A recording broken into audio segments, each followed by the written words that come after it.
नमस्कार विद्यार्थी मित्रांनो, सर्वांचं अक्षयगुरू यूट्यूब चॅनलला खूप खूप स्वागत. आजचा व्हिडिओ असणार आहे टेट 2023च्या एक्झामसाठी सामान्य विज्ञान विषयाचे 5वी ते 10वी या अभ्यासक्रमावर आधारित महत्त्वाचे गेस प्रश्नसंच याचा भाग दुसरा. तर आजच्या व्हिडिओमध्ये आपण महत्त्वाचे प्रश्न पाहूया आणि काही प्रश्नांचं स्पष्टीकरण देखील पाहणार आहोत. कमीत कमी वेळामध्ये तुमचं येणाऱ्या एक्झामसाठीची तयारी आपण पूर्ण करून घेणार आहोत. सुरुवात करूया. प्रश्न पहिला, कडुलिंबाच्या खोडातून डिंक बाहेर पडणे हे कशाचे लक्षण आहे? तर उत्सर्जनाचे लक्षण आहे. हत्तीची आयुमर्यादा किती असते? उत्तर आहे 70 ते 90 वर्ष. कुत्र्याची आयुमर्यादा किती असते? 16 ते 18 वर्ष. यानंतर मनुष्याची वाढ जन्मापासून किती वर्षापर्यंत होते? तर 18 ते 25. महत्त्वाचं आहे, लक्षात ठेवायचं. 18 ते 25 पर्यंत मनुष्याची वाढ होत असते. यानंतर वनस्पतीच्या वर्गीकरणाचे श्रेय कोणत्या शास्त्रज्ञाकडे जाते? उत्तर आहे कॅरोलस लिनियस यांच्याकडे ते श्रेय जातं. वनस्पतीचं वर्गीकरण त्यांनी केलं होतं. यानंतर पावसाळ्यात झाडाखाली झाडावर किंवा उकिरड्यावर कोणती वनस्पती वाढते? उत्तर आहे भूछत्र. कोणत्या वनस्पतीच्या खोड्यावर फांद्या नसतात? उत्तर आहे ताड. पाठीचा कणा असलेल्या प्राण्यांना काय म्हणतात? तर पृष्ठवंशीय. आणि ज्या प्राण्यांना कणा नसतो त्यांना अपृष्ठवंशीय असं म्हणतात. यानंतर पहा, महत्त्वाचा प्रश्न आहे. अपृष्ठवंशीय प्राण्यांच्या तुलनेत पृष्ठवंशीय प्राण्यांचा मेंदू डॅश विकसित झालेला असतो? तर जास्त विकसित असतो. ठीक आहे. अपृष्ठवंशीय प्राण्यांच्या तुलनेमध्ये जे पृष्ठवंशीय प्राणी आहेत, म्हणजे पाठीचा कणा असलेले प्राणी आहेत, त्यांचा मेंदू जास्त विकसित असतो. यानंतर मुळांच्या टोकाच्या भागावर असलेल्या केसासारख्या धाग्यांना काय म्हणतात? उत्तर आहे मूळरोम. यानंतर वडाच्या खोडावर फुटलेल्या पारंब्या वडाच्या काय असतात? तर ती वडाची मुळं असतात. यानंतर पुमंग व जायांग यांच्यामुळे काय होते? तर फलधारणा होते. यमकेस पद्धतीला काय म्हणतात? तर त्याला दुसरं नाव आहे SI सिस्टीम इंटरनॅशनल. बलाचे किती प्रकार आहेत? 6 प्रकार आहेत. शरीराच्या भागांकडून लावल्या गेलेल्या बलाला कोणते बल म्हणतात? स्नायुबल असं म्हणतात. ट्रॅक्टर मोटार या यंत्रात कोणत्या बलाचा वापर करतात? तर यांत्रिक बल असतं. वस्तूवरील गुरुत्वीय बलाला त्या वस्तूचे काय म्हणतात? तर त्या वस्तूचे वजन असे म्हणतात. ठीक आहे, वेट असं म्हणतात. मॅग्लेव ट्रेन खूप महत्त्वाचा प्रश्न आहे, अभ्यासक्रमामध्ये समाविष्ट असणारा. मॅग्लेव ट्रेनमध्ये चुंबकाच्या कोणत्या गुणधर्माचा वापर करतात? तर जे सजातीय चुंबक असतात, ठीक आहे, ते परस्परापासून दूर जातात. या गुणधर्माचा वापर मॅग्लेव ट्रेनमध्ये केला जातो. अणूचे सर्वप्रथम भेदन कोणी केले होते? तर जॉन थॉम्सन यांनी सर्वप्रथम भेदन केलेलं होतं. रुदरफोर्ड यांनी आपला अणुविषयक सिद्धांत केव्हा मांडला? 1911. रुदरफोर्ड यांच्या प्रयोगात वापरलेल्या सोन्याच्या पत्र्याची जाडी किती होती? 0.00004 सेंटीमीटर. अणुवस्तुमानांक A म्हणजे काय? तर प्रोटॉन्स प्लस न्यूट्रॉन्स यांची जी संख्या असते त्याला आपण अणुवस्तुमानांक म्हणजेच ॲटॉमिक मास नंबर असं म्हणतो. प्रश्न 23वा, पेशीचा शोध कोणी लावला? उत्तर आहे रॉबर्ट हुक. भारत सरकारने कोणत्या वर्षी पल्स पोलिओ लसीकरण मोहीम पोलिओ निर्मूलनासाठी सुरू केली होती? उत्तर आहे 1994 या वर्षी. यानंतर पाळीव प्राण्यांचे लसीकरण करणे हे कोणत्या रोगावर इलाज आहे? उत्तर आहे रेबीज या रोगावर इलाज असणार आहे. ठीक आहे, पाळीव प्राण्यांच्या चाव्यामुळं रेबीज हा रोग होतो, त्याच्यासाठी लसीकरण करणं महत्त्वाचं असतं. यानंतर पुढचा प्रश्न पाहूया. ताप, डोकेदुखी, मानेचा ताठपणा, विकलांगत्व ही कोणत्या रोगाची लक्षणे आहेत? उत्तर आहे पोलिओ या रोगाची. जागतिक आरोग्य दिन कोणत्या दिवशी साजरा केला जातो? 7 एप्रिल. टायफॉईडची लस दिली गेल्यापासून किती वर्षापर्यंत ती संरक्षण करते? तर 3 वर्षापर्यंत. रक्तदाब विकारावर कोणती वनस्पती उपयुक्त आहे? तुळसी वनस्पती. मेंदूची धमनी बंद झाल्यास व्यक्तीला कोणती समस्या उद्भवू शकते? तर पक्षाघात होतो. यानंतर प्रदूषित पाण्यामुळे होणारा रोग कोणता आहे? कावीळ आहे. रक्तात युरियाचे प्रमाण वाढल्यावर कोणता मानवी अवयव खराब होईल? तर मूत्रपिंड. यानंतर अनियंत्रित पेशी विभाजन होऊन गाठी तयार होणे कोणत्या रोगाचे लक्षण आहे? उत्तर आहे कर्करोग या रोगाचे लक्षण आहे. यानंतर हृदयरोग व रक्तवाहिन्यामध्ये गाठ झालेल्या रुग्णास कोणती उपाययोजना केली जाते? तर बायपास सर्जरी केली जाते. यानंतर प्रश्न 35वा, कोणता संप्रेरकाच्या अभावी बालकाची वाढ कमी होऊन खुजेपणा येऊ शकतो? उत्तर आहे थायरॉक्झिन. यानंतर 36वा प्रश्न, मधमाशी पालनात आपल्याकडे कोणती माशी पाळली जाते? ठीक आहे, ॲपिस सेरेना जी माशी आपल्याकडं पाळली जाते. यानंतर कोणती वनस्पती नायट्रोजन साठवून देणाऱ्या जीवाणूस आश्रय देते? उत्तर आहे भुईमुगी वनस्पती. यानंतर बाजरीवर बुरशीमुळे कोणता रोग येतो? तर अर्गट नावाचा रोग येतो. नको असलेल्या पिकामध्ये वाढणाऱ्या वनस्पतीला काय म्हणतात? तर तण असं म्हणतात. कोणत्या झाडावर तांबेरा हा रोग पडतो? उत्तर आहे गहू. भारतीय हरित क्रांतीचे जनक कोण आहेत? डॉक्टर स्वामीनाथन. प्रश्न 42वा, विजेच्या दिव्यात कोणत्या धातूची तार वापरतात? उत्तर आहे tungsten.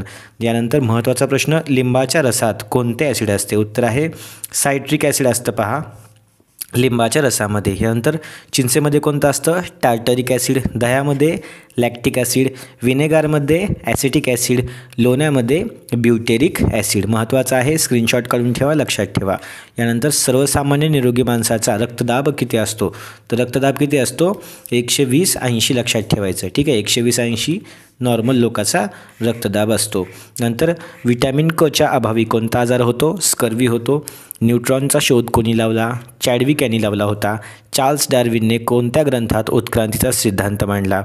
Origin of the species हा त्याचा ग्रंथ होता, ज्याच्यामध्ये त्यांनी उत्क्रांतीचा सिद्धांत मांडला होता. कार्बनचे सर्वात शुद्ध रूप कोणतं आहे? तर हिरा आहे. आम्लवर्षा म्हणजे ॲसिड रेन जो असतो तो कोणत्या वायूच्या हवेतील प्रदूषणामुळे होतो? तर NO2 आणि SO2 दोन या ठिकाणी लक्षात ठेवायचे. शरीरातील सर्वात मोठी ग्रंथी कोणती? तर यकृत ही ग्रंथी सर्वात मोठी आहे. प्रकाश वर्ष हे कशाचे एकक आहे? अंतर मोजण्याचे एकक आहे. ठीक आहे, 2 ग्रह तारे याच्यामधलं अंतर मोजण्यासाठी प्रकाश वर्ष एकक वापरलं जातं. यानंतर चिकनगुनिया हा रोग कशापासून होतो? तर विषाणूपासून होतो, व्हायरसपासून होतो. युरिया या खतामध्ये नत्राचे प्रमाण किती टक्के असते? उत्तर आहे 46%. ग्लुकोमिया हा रोग कोणत्या अवयवास होतो? तर डोळे या अवयवाला ग्लुकोमिया हा रोग होतो, डोळ्याला होणारा रोग आहे. हवेतील आर्द्रता मोजण्यासाठी कशाचा वापर करतात? हायग्रोमीटर. खूप महत्त्वाचा शब्द आहे, लक्षात ठेवा. हायग्रोमीटरचा वापर आपण कशासाठी करतो? हवेतील आर्द्रता मोजण्यासाठी करतो. त्यानंतर फुफ्फुसाचे मुख्य कार्य कोणतं आहे? तर रक्ताचं शुद्धीकरण. डायनामाइटचा आविष्कार कोणी केला? अल्फ्रेड नोबेल यांनी केला. अनुवंशशास्त्राचे संशोधक कोण आहेत? तर मेंडेल हे आहेत.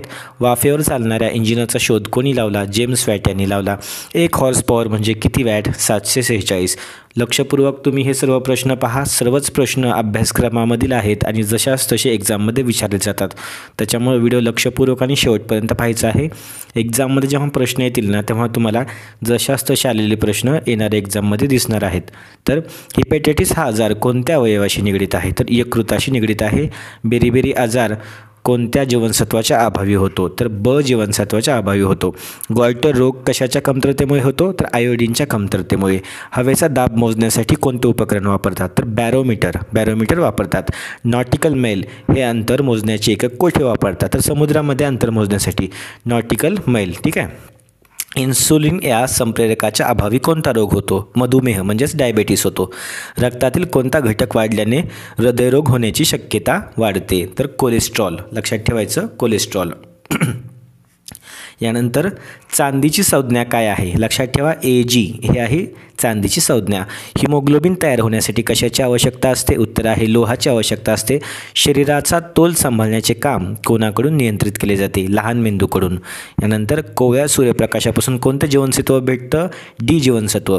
डोळ्याचे आरोग्य नीट ठेवण्यासाठी प्रामुख्याने कोणत्या जीवनसत्वाचा उपयोग होतो? उत्तर आहे A जीवनसत्वाचा. मानवामध्ये किती गुणसूत्र असतात? तर 23 जोड्या म्हणजे 46 गुणसूत्र असतात.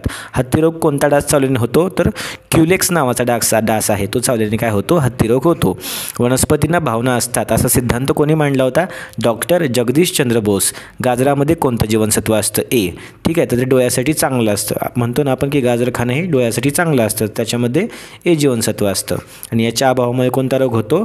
तर रातअंधळेपणा हा रोग होतो. यानंतर आवळ्यामध्ये कोणते जीवनसत्व असते? उत्तर आहे C म्हणजे क जीवनसत्व असतं. कोणत्या वायूमुळे प्रामुख्याने ओझोन थरांचा ह्रास होतो?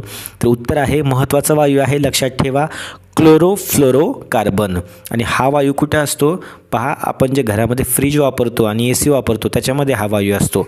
तर भारताच्या अणुविज्ञानाचे जनक कोण आहेत? डॉक्टर होमी भाभा. भारतात कोणाचा जन्मदिन विज्ञान दिन म्हणून साजरा केला जातो? तर C.V. रमन यांचा जन्मदिन 28 फेब्रुवारी हा काय असतो? विज्ञान दिन असतो. रिव्हॉल्वर म्हणजे गन जे असते, बंदूक असते, त्याचा शोध कोणी लावला? कोल्ट यांनी लावला होता. प्राणवायूचा शोध कोणी लावला? प्राणवायू कोणता आहे? आपला ऑक्सिजन. तर जोसेफ प्रिस्टले यांनी काय केलं होतं? प्राणवायूचा शोध लावला होता. पृथ्वी व ताऱ्यामधील अंतर मोजण्यासाठी कोणतं एकक वापरतात? प्रकाश वर्ष हे एकक वापरतात अंतर मोजण्यासाठी. सूर्यप्रकाश पृथ्वीपर्यंत पोहोचण्यासाठी किती वेळ लागतो? थोडंसं स्पेलिंग मिस्टेक काय ठिकाणी आहे. आहेत. ठीक आहे, तुमची टेटची एक्झाम सध्याला खूप जवळ आलेली आहे, त्यामुळे मी एका दिवसाला 2 ते 3 PDF बनवतो आहे आणि व्हिडिओ बनवण्याचा प्रयत्न करतो आहे, रेकॉर्ड करून अपलोड करण्याचा प्रयत्न करतो आहे. त्याच्यामुळं गडबडीमध्ये काही ठिकाणी एखादा शब्द कमी जास्त झालेला असतो, त्या गोष्टी तुम्ही सांभाळून घ्या. ठीक आहे, तर सूर्यप्रकाश पृथ्वीपर्यंत पोहोचण्यासाठी किती वेळ लागतो? तर 8 मिनिट आणि 20 सेकंद लागतात. यानंतर पाण्याचा प्रवाह मापनाचे एकक कोणतं आहे? तर क्युसेक. ठीक आहे, आपण म्हणतो या धरणातून इतकं क्युसेक पाणी बाहेर येते दरवाजे उघडल्यामुळं. अशा प्रकारच्या बातम्या आपण न्यूजमध्ये पाहतो. तर क्युसेक काय असणार आहे? पाण्याचं प्रवाह मापन करण्याचं एक एकक असणार आहे. दाबाचं एकक काय आहे? तर पास्कल. दाबाचं एकक काय आहे? पास्कल. अल्टिमीटर हे उपकरण कशासाठी वापरतात? तर समुद्रसपाटीपासून उंची मोजण्यासाठी अल्टिमीटर हे उपकरण वापरतात. कोणत्या तापमानाला सेल्सिअस आणि फॅरेनहाइट हे दोन्ही एकसारखे असतात? खूप महत्त्वाचं आहे, सेल्सिअस आणि फॅरेनहाइट. ठीक आहे, हे दोन्ही एकसारखे केव्हा असतात? -40°C असतात. त्यानंतर ध्वनीचा अभ्यास याचे शास्त्रीय नाव काय आहे? तर ॲकॉस्टिक्स. ठीक आहे, ध्वनीच्या अभ्यासाचे शास्त्रीय नाव काय आहे? ॲकॉस्टिक्स आहे. ठीक आहे, त्यानंतर लाल मुंग्यांचा दंश जो असतो, लाल मुंग्या चावल्या तर कोणतं आम्ल त्याच्यामध्ये असतं? तर फॉर्मिक ॲसिड असतं, फॉर्मिक आम्ल असतं. मातीची आम्लता म्हणजेच ॲसिडिटी समजा कमी करण्यासाठी आपल्याला मातीमध्ये कोणता घटक मिसळावा लागतो? उत्तर आहे जिप्सम. हा घटक मातीमध्ये तुम्ही मिसळू शकता, त्याच्यामुळे काय होतं? मातीची आम्लता कमी होते. दुर्बिणीचा शोध कोणी लावला? गॅलिलिओ यांनी लावला होता. डॉट्स हे औषध कोणत्या आजाराच्या उपचारासाठी वापरतात? तर आपण ॲड बघितलेली असणार आहे टीव्हीवर.